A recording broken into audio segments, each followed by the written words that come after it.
Adoption du projet de loi des finances 2022 par l'Assemblée nationale jeudi. L'éducation, la santé, la défense, les élections et le développement de 145 territoires sont là les priorités du budget prochain.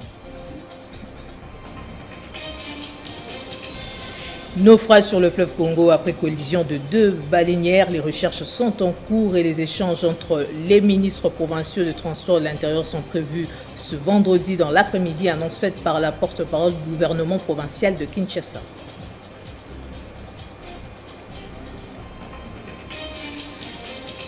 Deux Chinois et un Congolais condamnés à 10 ans de prison pour proxénétisme, trafic de personnes à des fins sexuelles et séjour irrégulier en RDC. C'est le verdict du tribunal de grande instance de Kinshasa, Gombe, tombé aujourd'hui. On va également parler de cette enquête qui crée polémique et confusion dans tous les salons politiques dans la capitale. Un groupe de journalistes internationaux qui ont attribué ces dernières semaines des questionnaires aux dignitaires et animateurs des institutions congolaises. Détail dans ce journal. 5 suspects présumés ADF abattus et 21 personnes aux arrêts en Ouganda, annonce faite par la police 2 jours après un double attentat dans ce pays. C'est déjà le début de week-end et vous nous renouvelez votre confiance. Merci de le faire. On se rend d'abord à l'Assemblée nationale où le projet de loi de finances 2022 présenté par le Premier ministre Jean-Michel Samaloukonde a été déclaré recevable jeudi. Ce budget a comme priorité l'éducation, la santé, la défense, les élections et le développement de 145 territoires. Après sa recevabilité, le projet est envoyé à la commission politique, administrative et judiciaire pour des amendements.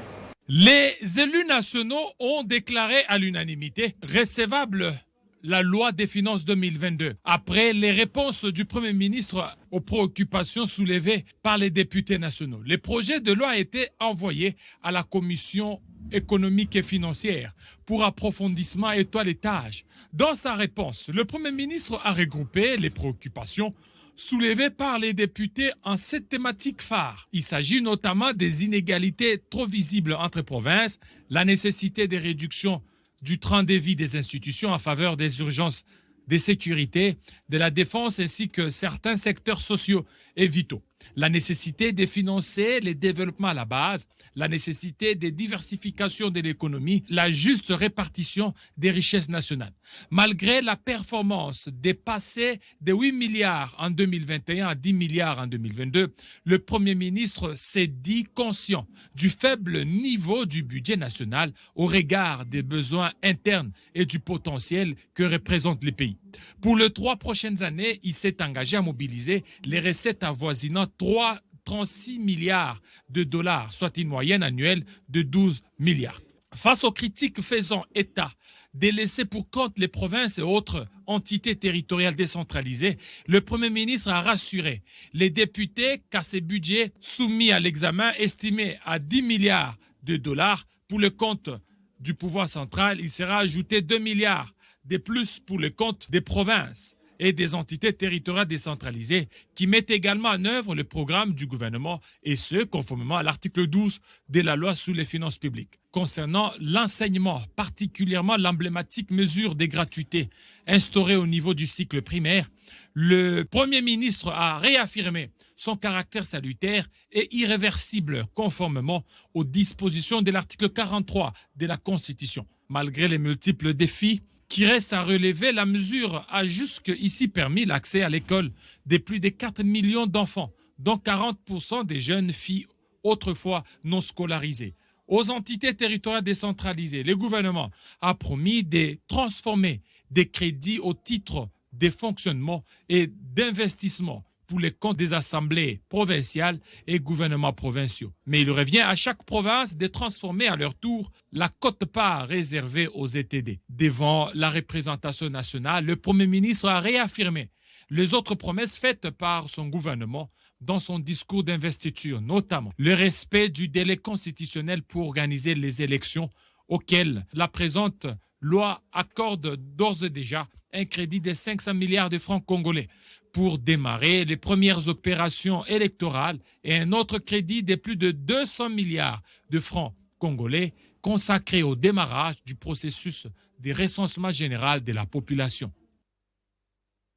Après la réplique du Premier ministre aux préoccupations des députés sur le projet de loi de finances 2022, les élus du peuple ont jugé ce budget très ambitieux. Écoutez.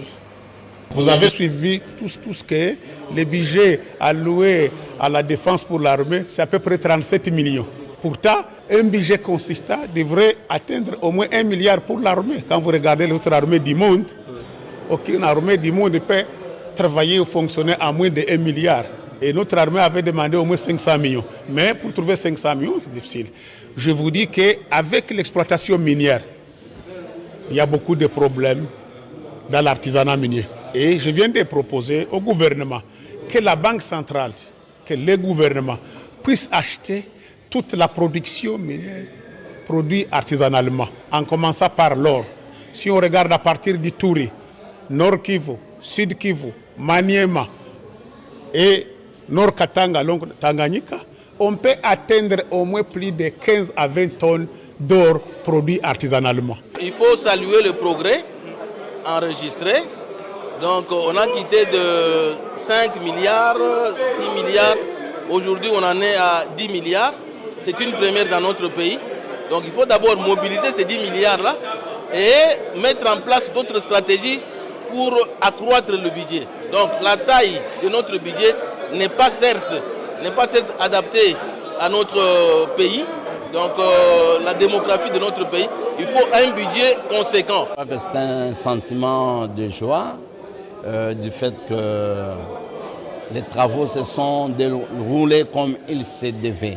Et voilà, aujourd'hui, il est venu répondre à cette exigence, il est venu défendre son projet de loi de finances 2022 et cela ne peut que nous réjouir.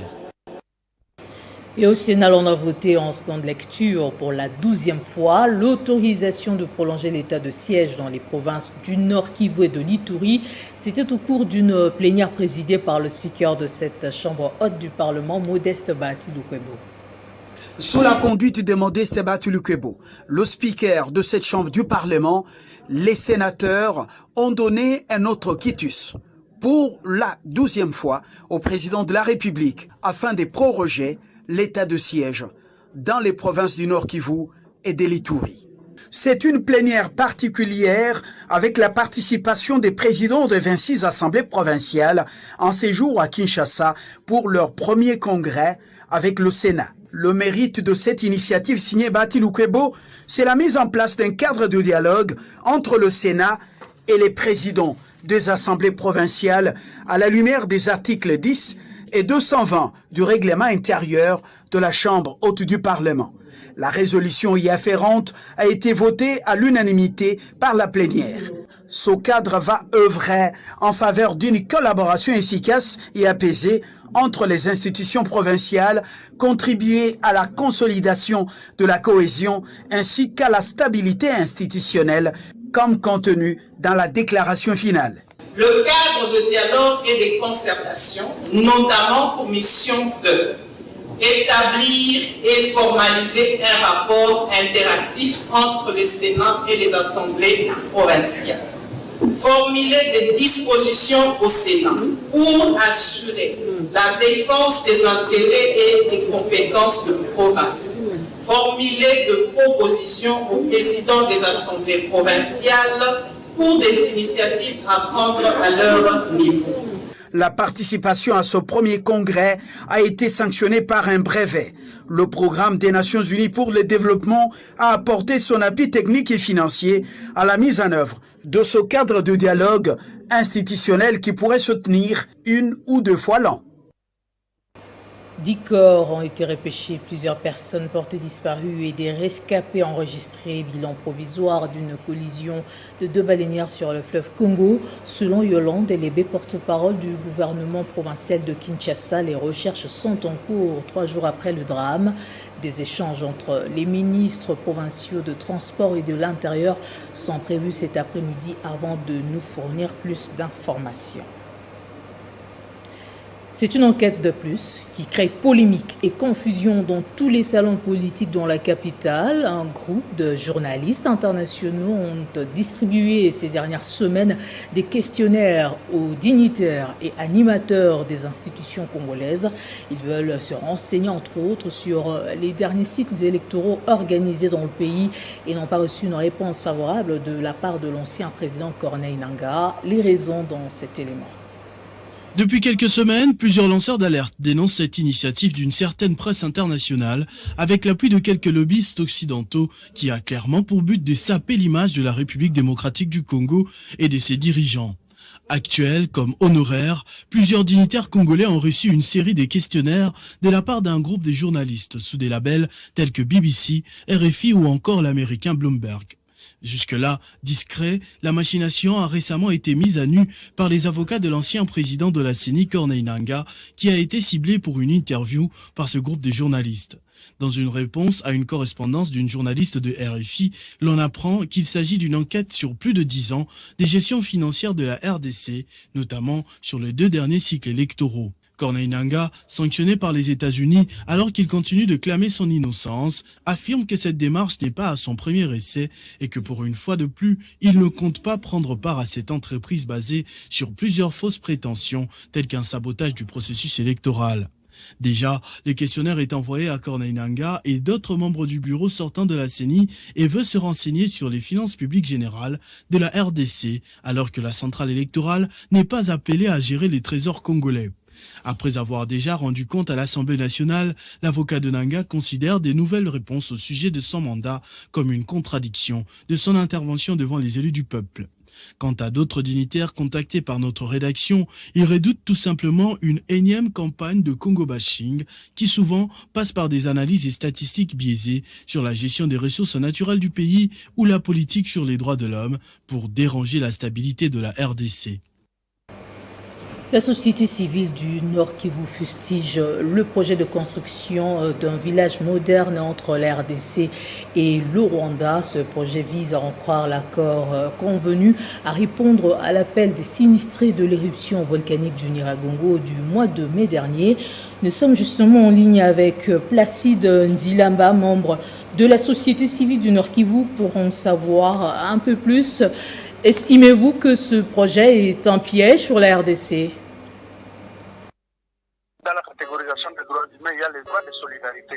Ces droits stipulent que s'il y a une partie du monde qui est touchée par une catastrophe ou par un problème, il est de droit que d'autres États l'assistent.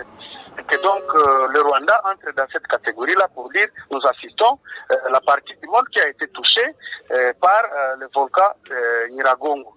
Mais la forme par laquelle on va amener cette aide, c'est cette forme-là qui ne nous convainc pas. Pour dire que c'est le génie militaire rwandais qui va venir construire des villages modernes au Congo, nous disons non. Parce que tout simplement, il faut dire que ces personnes qui ont été victimes de l'éruption avaient leurs parcelles. Pourquoi venir créer encore d'autres villages alors que ces personnes ont des parcelles?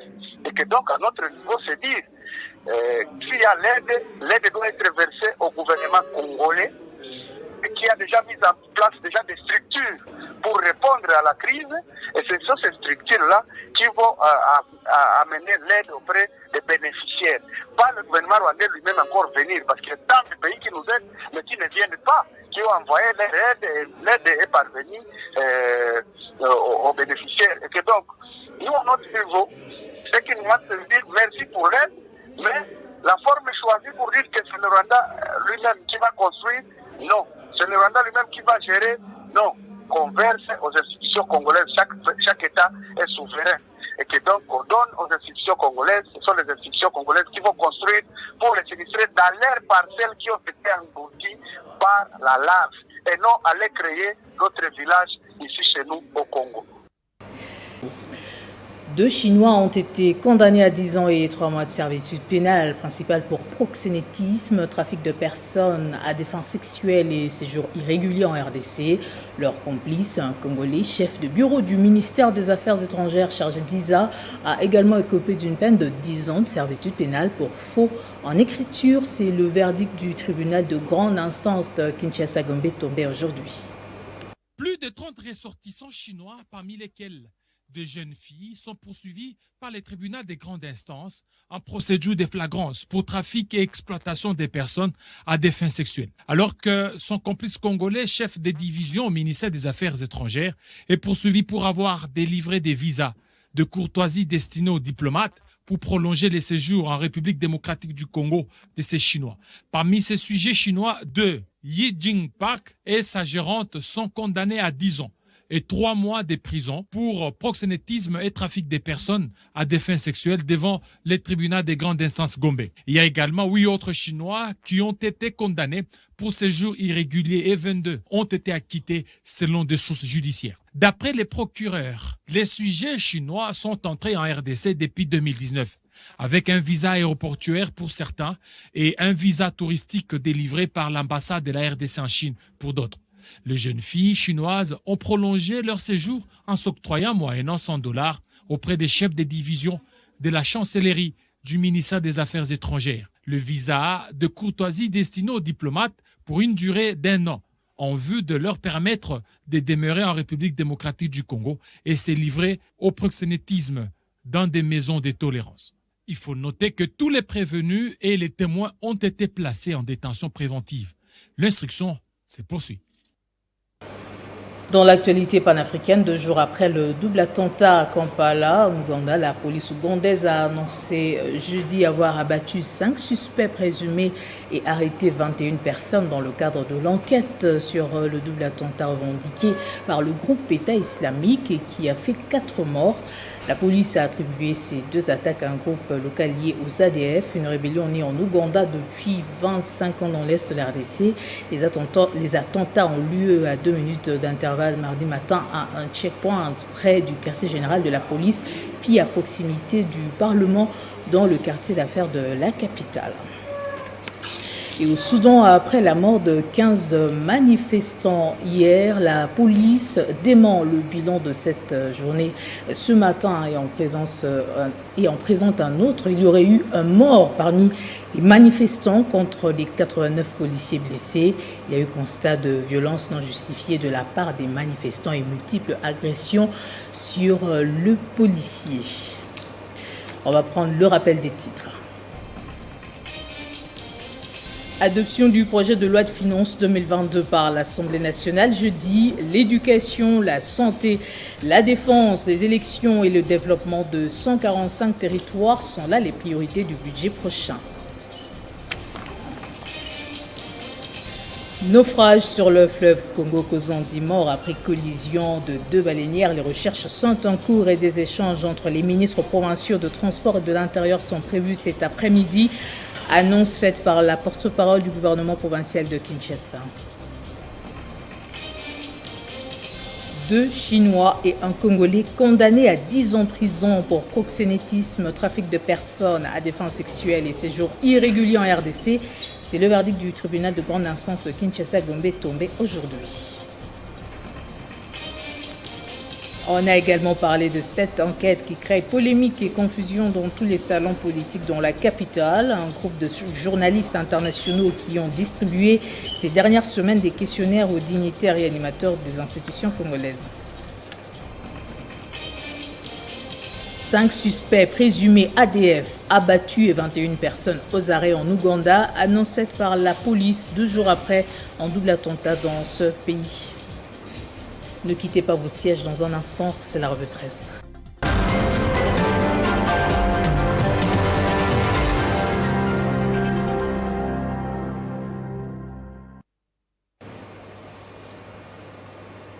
Et c'est avec Gaëtan Koubaborandi qui me rejoint dans ce studio. Bonjour et bienvenue. Merci, bonjour Gloria Mbouya, bonjour à vous madame, messieurs.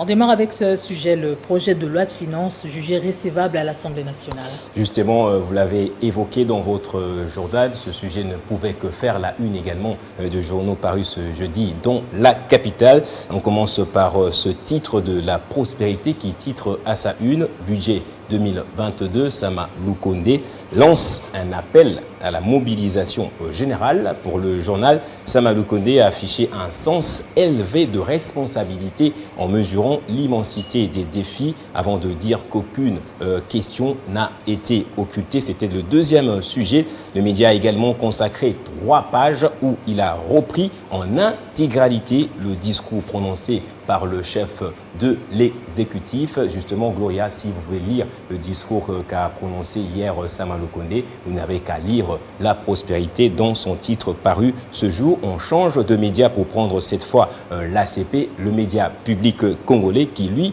aussi a rassuré que Sama Lukonde a dit aux députés qu'il est déterminé, lui et son gouvernement, à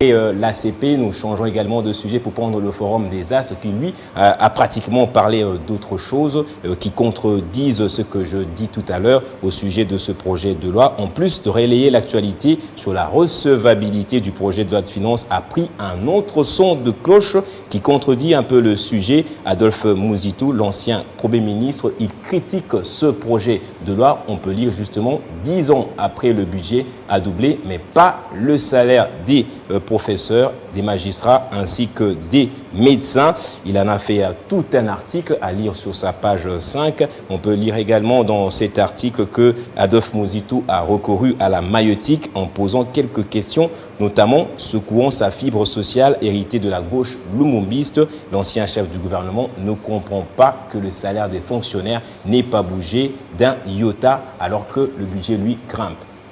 Le monde du sport s'inquiète de plus en plus de la disparition de la tenniswoman Peng Shuai. Voilà, Peng Shuai. Il s'agit de l'ancienne numéro 1 mondiale en double qui avait accusé le 2 novembre un ancien dignitaire chinois de l'avoir contraint à avoir des relations sexuelles avec elle justement. Alors les médias ont parlé de ce sujet il y a cela quelques jours, depuis le 15 novembre. Aujourd'hui on en reparle. Pourquoi? Parce que Peng Shuai, qui est porté disparu, aurait envoyé un email à l'instance fêtière qui gère justement le tennis dans le monde. Mais les médias doutent de l'authenticité de cet email envoyé par la dame qui est portée disparue. On peut lire justement ce titre de Sport Magazine, levif.be, qui dit « Les inquiétudes grandissent pour Peng Shuai malgré l'email qu'elle aurait envoyé à la WTA ». Nous prenons l'autre sujet justement. À ce sujet, le magazine belge reprend le propos repris justement par le média, la chaîne d'État chinoise, qui dit « La chaîne CGTN a dévoilé mercredi soir un email attribué à Peng Shuai que la joueuse chinoise aurait envoyé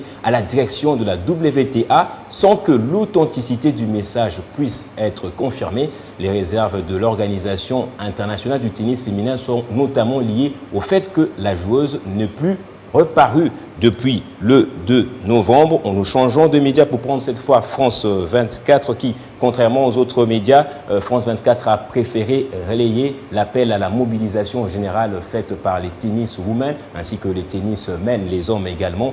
Après ça, nous prenons d'abord le premier tweet repris par France 24 de Naomi Osaka qui, lui, s'est dit choqué. C'est l'autre sujet, justement. Alors, Naomi Osaka, son tweet est là en bas, qui se dit choqué de cette disparition et de la situation. Il y a également l'autre sujet repris par France 24, c'est le tweet de Serena Williams. Alors, elle dit que nous ne devons pas rester silencieux et appelle à une solidarité vis-à-vis de sa famille qui recherche également leur fille. On termine par ce titre de Lassène Maville qui reprend une sentence prononcée par le patron de l'instance fêtière qui dit que la Chine pourrait être retirée du tennis dans le monde. Enfin, en Europe, le spectre du reconfinement qui s'étend de plus en plus. C'est possible qu'on parle encore une fois de reconfinement en France. Il y a 3 pays particulièrement qui vont être concernés dans ce sujet que j'aborde maintenant. On commence d'abord par l'Allemagne, citée par France 24, qui durcit les restrictions pour les personnes non vaccinées contre le Covid-19. Dans le détail de cet article de France 24, on peut lire « L'Allemagne va généraliser les restrictions dans les détails spécifiques pour les non vaccinés comme leur exclusion de certains lieux ». C'est la photo suivante, justement, publique afin de combattre la flambée des infections de Covid-19, a annoncé jeudi la chancelière allemande. Après l'Allemagne, nous changeons de pays pour parler de l'Autriche. Gloria Mbouya, le pays a décidé de reconfiner carrément. On dit l'Autriche décide de confiner l'ensemble de sa population et instaure une obligation vaccinale à partir du mois de février. Emmanuel Macron a aussi été intéressé par ce sujet. Les médias sont allés l'acculer pour lui demander est-ce que vous allez confiner également le pays. Emmanuel Macron reprend en disant non, c'est allé dans le Figaro. Le confinement des non-vaccinés n'est pas nécessaire en France, dit Emmanuel Macron. Pourquoi ? On va voir la réponse dans la photo suivante. Alors, il dit quelque part, là, voilà, les pays qui confinent les non-vaccinés sont ceux qui n'ont pas mis en place le pass sanitaire. Cette mesure n'est donc pas nécessaire en France. Donc, la France, grâce à son pass sanitaire, peut se passer d'un reconfinement. Merci Gaëtan Kouba-Bourandi pour ce tour d'horizon transversal. Merci Gloria Mbouya.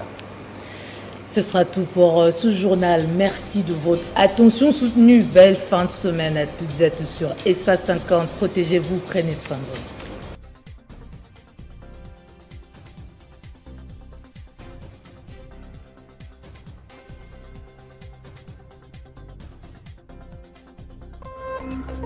Téléchargez les infos Télé 50 sur www.tele50.cd.